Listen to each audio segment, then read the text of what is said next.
اور میں نے اس کے سلسلے میں علماء سے تسکین بھی کی ہے، اگر غلط ہوں تو بتائیے گا۔ مقصد عزائے حسین اور واقعات کربلا کا ان کے ساتھ گنوانے کا صرف اور صرف ایک مقصد ہے کہ وہ انسان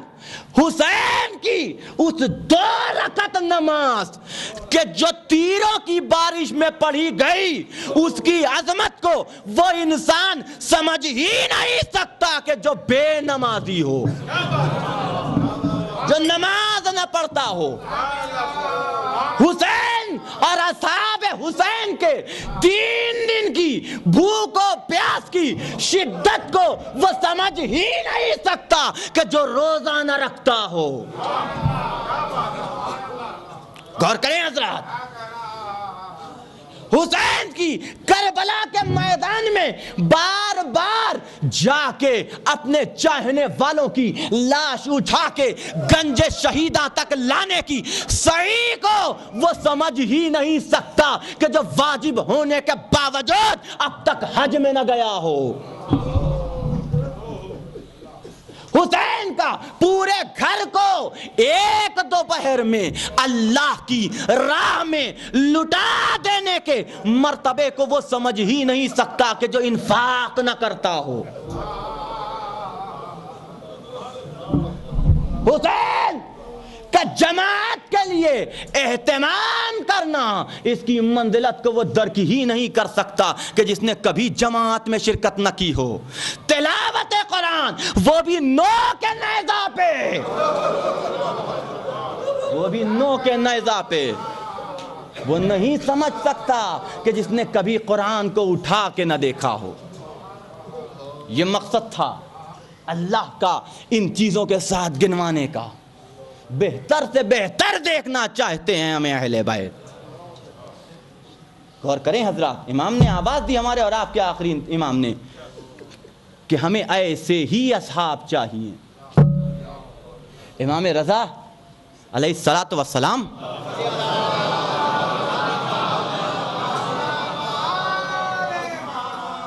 آنے والا امام کی خدمت میں آتے ہیں بھائی امام کے، امام موسیٰ کاظم علیہ السلام کی کثیر الاولاد تھے نا، وہ 28 تک اور 32 تک روایت بیان کی گئی ہے، اور یہ سب کے سب بعض جگہوں کے صاحب اختیار لوگ تھے۔ تو جب ہارون مرا ہے اور مامون اور اس کے بیٹے امین کے درمیان میں جنگ چھڑی ہے، تو یہ بھائی آئے اور اس کے علاوہ دوسری قبیلوں کے سردار امام رضا کی خدمت میں آ کے عرض کی، یا ابن رسول اللہ آپ تلوار کیوں نہیں اٹھاتے، ہم آپ کا ساتھ دینے کے لیے تیار ہیں۔ اتنے گھوڑے ہیں، اتنے پیادے ہیں، اتنے افراد ہیں، اتنا ساز و سامان ہے، آپ تلوار اٹھائیے، اپنا حق چھینیے، ہم آپ کے ساتھ آمادہ ہیں۔ کہا نہیں، مجھے افراد کی کثرت نہیں چاہیے، مجھے فوج کثیر تعداد میں نہیں چاہیے، اگر مجھے قیام کرنا ہوگا تو 72 افراد حسین جیسے لا کے مجھے دے دو۔ چاہتے ہو قیام کرو، چاہتے ہو کہ قیام کروں تو ایسے 72 افراد لے کے لا کے دے دو کہ جنہیں حسین کربلا کے میدان میں لے کے آئے تھے۔ تم آئے ہو، تم میں سے مجھے کوئی بھی حبیب ابن مظاہر نظر نہیں آتا، تم میں سے کوئی مجھے مسلم ابن اوسجا نظر نہیں آتا، تم میں سے کوئی مجھے بریر حمدانی نظر نہیں آتا، تم میں سے کوئی مجھے وہب کلبی نظر نہیں آتا، تم میں سے کوئی مجھے جان نظر نہیں آتا۔ میں قیام کروں تو کیسے کروں؟ چاہتے ہو کہ میں قیام کروں تو ایسے افراد لا کے دے دو مجھے۔ غور کریں عزیزان گرامی، ایسے افراد ایسے بنتے ہوئے دیکھنا چاہتے ہیں اہل بیت اپنے چاہنے والوں کو، کہ جو ان کی رضا میں راضی ہوں، جو ان کی خوشی میں خوش ہوں، جو ان کے غم میں مغموم ہوں۔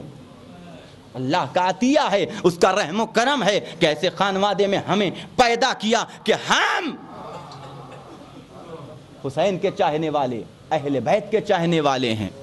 ہم مطیعان اہل بیت ہیں، نافرمان اہل بیت نہیں ہیں۔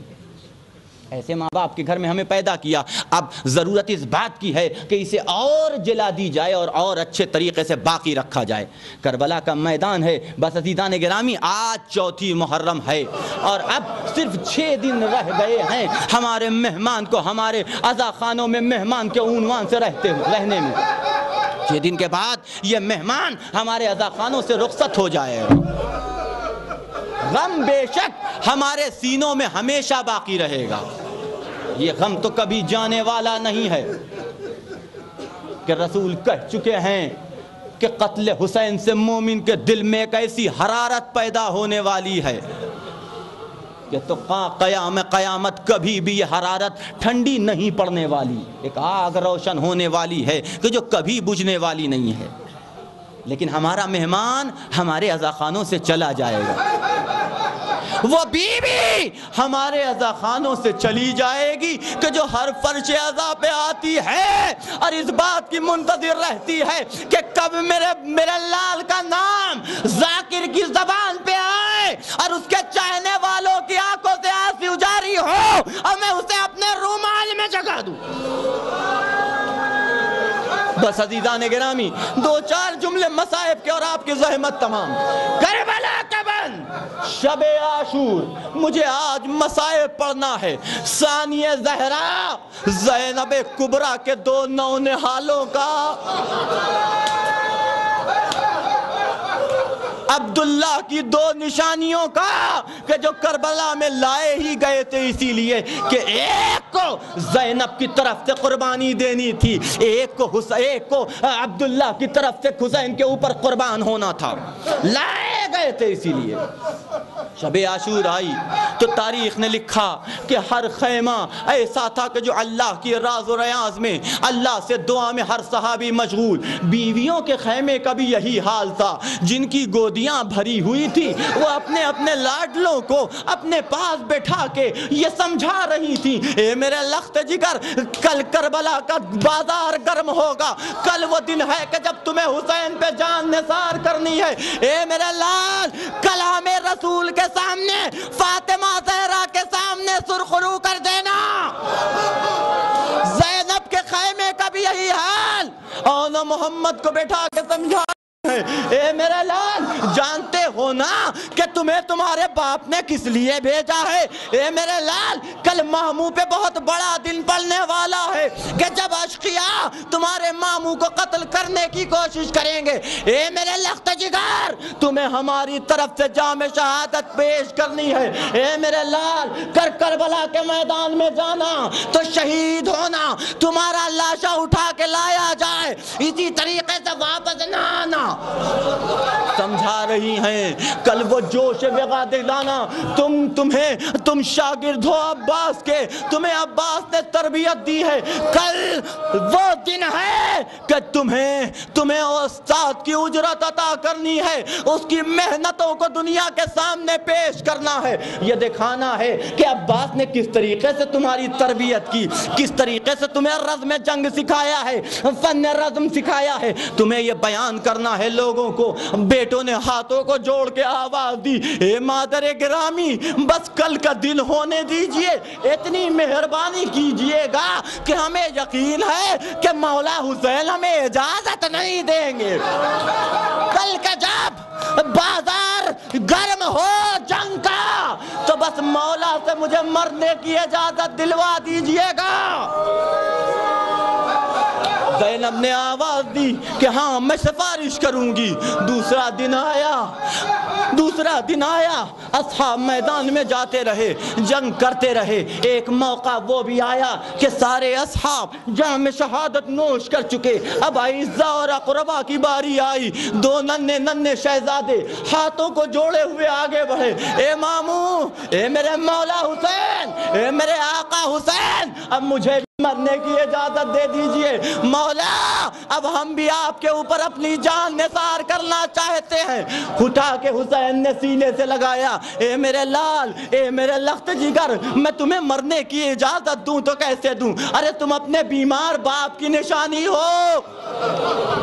جب یہ قافلہ مدینے پہنچے گا، عبداللہ نے سوال کر لیا تو کیا جواب دیا جائے گا، میں تمہیں مرنے کی اجازت دوں تو کیسے دوں کہ دفتن فضا ترے خیمہ پہ آ کے آواز دیتی ہے، اے مولا شہزادی نے سلام کہا ہے اور کہا ہے کہ میرے ان 2 ہدیوں کو قبول فرمائیے۔ حسین کی آنکھوں سے آنسو جاری، یہ کیا دن ہے، میں اپنی نگاہوں کے سامنے اپنی گودوں کے پالوں کو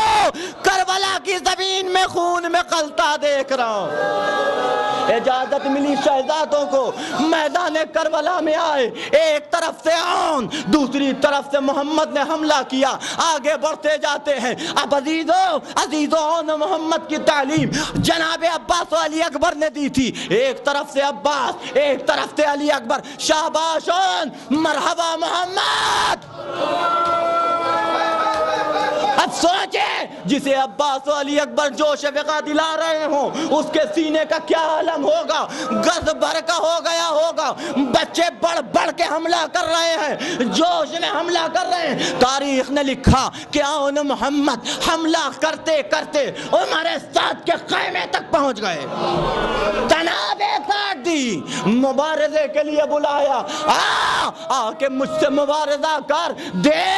دیکھ میں وہ ہوں کہ جو علی کا پوتا ہوں، جعفر طیار کا پوتا ہوں۔ عزیزان گرامی، اس طریقے سے تاریخ نے لکھا ہے، اس طریقے سے داہنے اور بائیں سے یہ دو بچے حملہ کر رہے تھے کہ ایسا لگ رہا تھا کہ ایک طرف علی لڑ رہے ہیں تو دوسری طرف جعفر لڑ رہے ہیں۔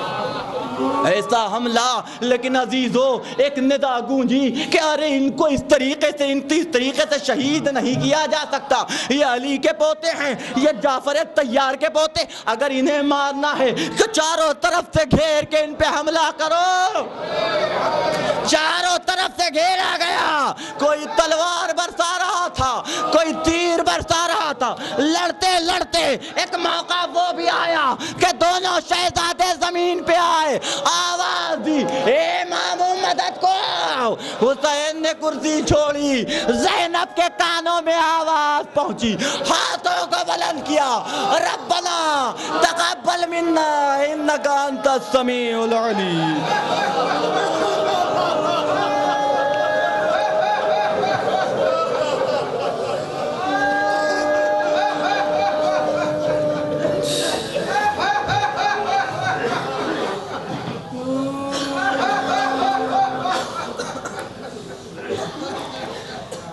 انا للہ و انا الیہ راجعون فسيعلم الذين ظلموا أي منقلب ينقلبون اللهم بحق محمد وأنت المحمود وبحق علي وأنت الأعلى وبحق فاطمة وأنت فاطر السماوات وبحق الحسن وأنت المحسن وبحق الحسين وأنت قديم الإحسان وبحق أئمة التسعة الطاهرين من ذرية حسین علیہ السلام ربنا تقبل منا انك انت السمیع العلیم۔ حضرات ایک دو اعلان ہے۔ والد بزرگوار میر محمد سعید خان مرحوم و والدہ مرحومہ بتاریخ 13 محرم 1432 ہجری بوقت 7 بجے شام بمقام حسینیہ حسینی کوٹھی یہیں کے اوپر کوٹلہ علی جاہ حیدرآباد مقرر ہے کہ جسے بندائی انشاءاللہ خطاب فرمائے گا اور آپ حضرات شرکت کی استدعا ہے۔ 13 محرم 7 بجے شام۔